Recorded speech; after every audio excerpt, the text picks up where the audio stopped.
Hello and welcome to St. Moritz for the second time. It's day 7 of Red Bull X-Alps and we're expecting the first athletes to come through here in the next few hours around lunchtime, and it's led by Lars Meerstetter.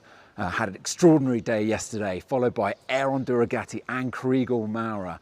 It's a really close fight. This morning they're planning on hiking and flying. It's a morning where every glide counts until they can get up in the air and fly distance. Further back, there's Simon Oberer and Damien Lacaze. There's another gaggle who I saw yesterday on Mont Blanc. They're all still around Les Deux Alpes turn point. Athletes like Jean de Bialet, Uri Koren, Erland Ukvitner. And then actually not far from here is the Chinese athlete, Yu Bai, in 26th place, not far still to tag Neeson. So yes, only 26 athletes now remain in the lineup, in the race. We've had a couple of withdrawals yesterday. Patrick Harvey-Collard sadly broke his leg, but it sounds more serious than it actually is. I spoke to his supporter, Chloe. She says he landed just badly. It wasn't a dangerous situation, wasn't sketchy. He was able to walk off the mountain, but it was a hard landing, and it's confirmed it is a fracture. Also, Tim Allonge has retired. Sadly, he said that he's due to fatigue. He's decided to withdraw, similar to Maxime Pinot. He felt he couldn't race safely. And lastly, James Elliot was eliminated as the athlete in last place. But there's more to this story than meets the eye. We actually caught up with James and heard a little bit more of what's going on. It seems that he also took the decision to voluntarily retire. Just too much. The exhaustion has finally got to him, and this is what he had to say. Hey everybody, James here, Team Canada 1. Just landed in this valley about 20 or 30 kilometers northwest of St. Moritz, Switzerland. It's going to be my last landing for the Red Bull X-Alps 2025. I would like to thank my supporters and everybody for following along. But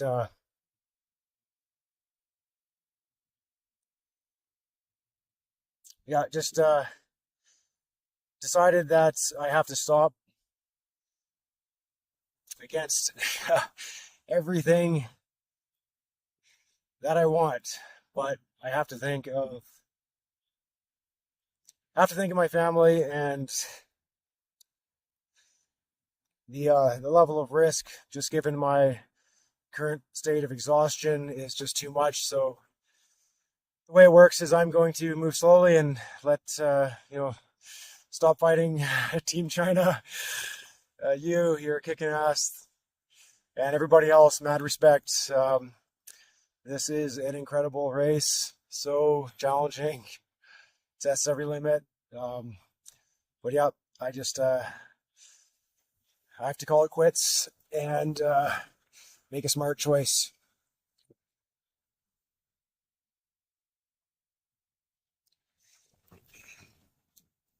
So, thank you everybody again. It's been a wild ride. Now here's a question. What makes Team Kriegel so successful? Well, our race analyst and expert, Joanna de Grigoli, has been finding out. Something that makes the biggest difference in the long run is the attention to small details. For example, glider preparation.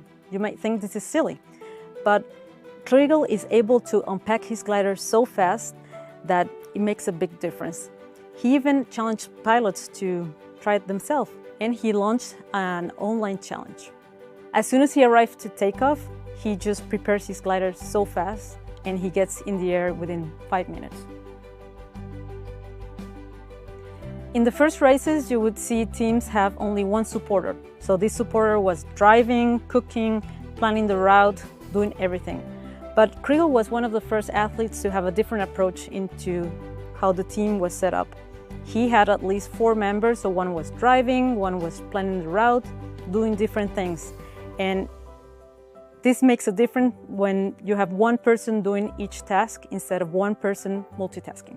So imagine it's day 5 and you have flown, hiked, run, you're tired, and your brain is not working the way it should. So if you have someone helping you plan the route and looking at the weather, it's safer and it's very helpful. Other teams have definitely learned from Kriegel. Nowadays, everything is out on the internet and you can learn from it. From our live tracking, you can rewind it, the flight, you can learn from it, you can download tracks and you can animate it in 3D. So there's a lot of information out there.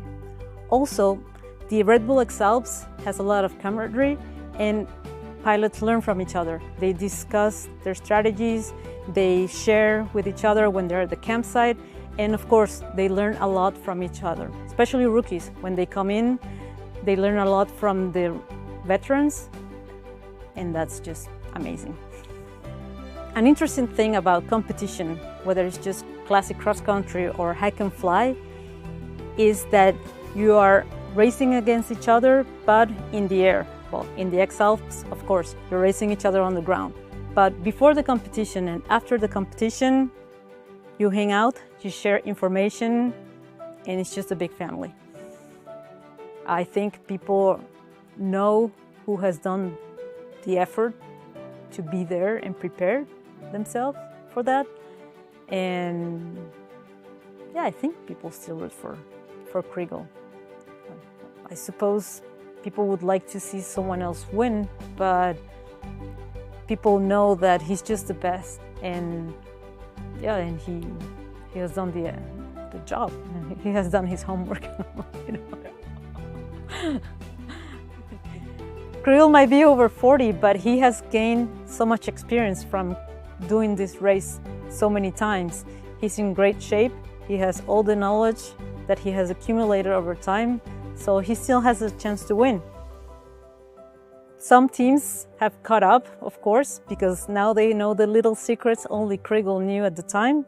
Kriegel has definitely flown a longer distance than everyone else because he has taken some detours that haven't worked. He has taken some straight lines and having to flown back.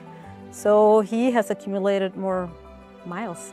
But we always see him coming back and catching up with the rest of the pack and even overtaking them. So that gives you an idea who Kriegel really is. I met Kriegel in 2007 in World Cups, and when he announced he was doing the X-Alps, many people was wondering, wow, does he have the physical ability to do that? And then he proved everyone wrong, and he just beat everyone.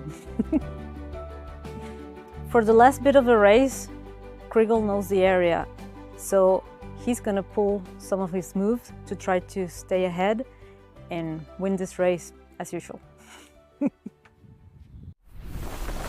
Really interesting from Joanna.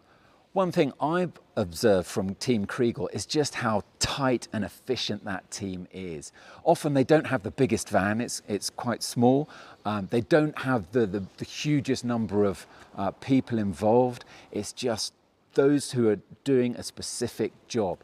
His former supporter, the co-architect of many of his early victories, Thomas Turelat, once famously told me, pasta is pasta, by which he meant you don't need a fancy meal, it's just getting the calories. And I think that's that streamlined approach that Kriegel has, that all the other teams now emulate. So we mentioned yesterday Simon Oberer's amazing flight over the Matterhorn, and we talked about it a little bit, but I wanted to go into detail. So I asked Tom de Dorlado to give us an expert analysis and asked Simon as well to send us some of that footage along with live tracking to really see exactly what happened. Enjoy. Guys, this is incredible, and I really wanted to share it with you this evening. I've been looking at live tracking today, and I saw Simon Oberer drawing an incredible line in the skies of Switzerland. So Simon was flying deep in the mountains and went on the south face of the Matterhorn. He was soaring the Matterhorn at above an altitude of maybe more than 4,000 meters, 4,000 something, and then he crossed straight above the glacier above Zermatt. Look at this terrain. This is incredible. He flies this huge glacier above crevices and snow, you know, with no landing options whatsoever. And it just made it at the end of the glacier by 11 meters. 11 meters, imagine that. And then off he went back into the race, you know. He gained a huge amount of time doing that, and he caught up with the front. It was just a mind-blowing, amazing move, and probably one of the craziest moves we've ever seen in the Red Bull X-Alps. So we've got 26 athletes spread out over hundreds of kilometers of the Alps. Everyone is involved deep in their own battle, a battle against their aching body, against other competitors, and of course that third element in this race, which is the weather and those predicted thunderstorms that could really impact things today. So there's a battle at the front, but there's also so many individual stories and races going on, and you can see it all on our coverage on redbullxalps.com. So enjoy, and we'll be back this afternoon. Thanks, that's it from me. Goodbye. So we was thinking it's good to push, and then we made the Via Ferrata just in time before the storm. The route towards home to Nielsen I know quite well, but I know that it can be really tricky. It's great to be here, finally without walking. It's a pleasure. 2 years ago I was walking all up, and today we fly here, and so much people are not expected, but it's so nice. I like to stay here, but Mobile is waiting. It's a beautiful place for mountaineering, highest mountain from Europe. It's very really good weather, so it's the day 5 and already the half of the race is done. Now we have a long way to Locarno,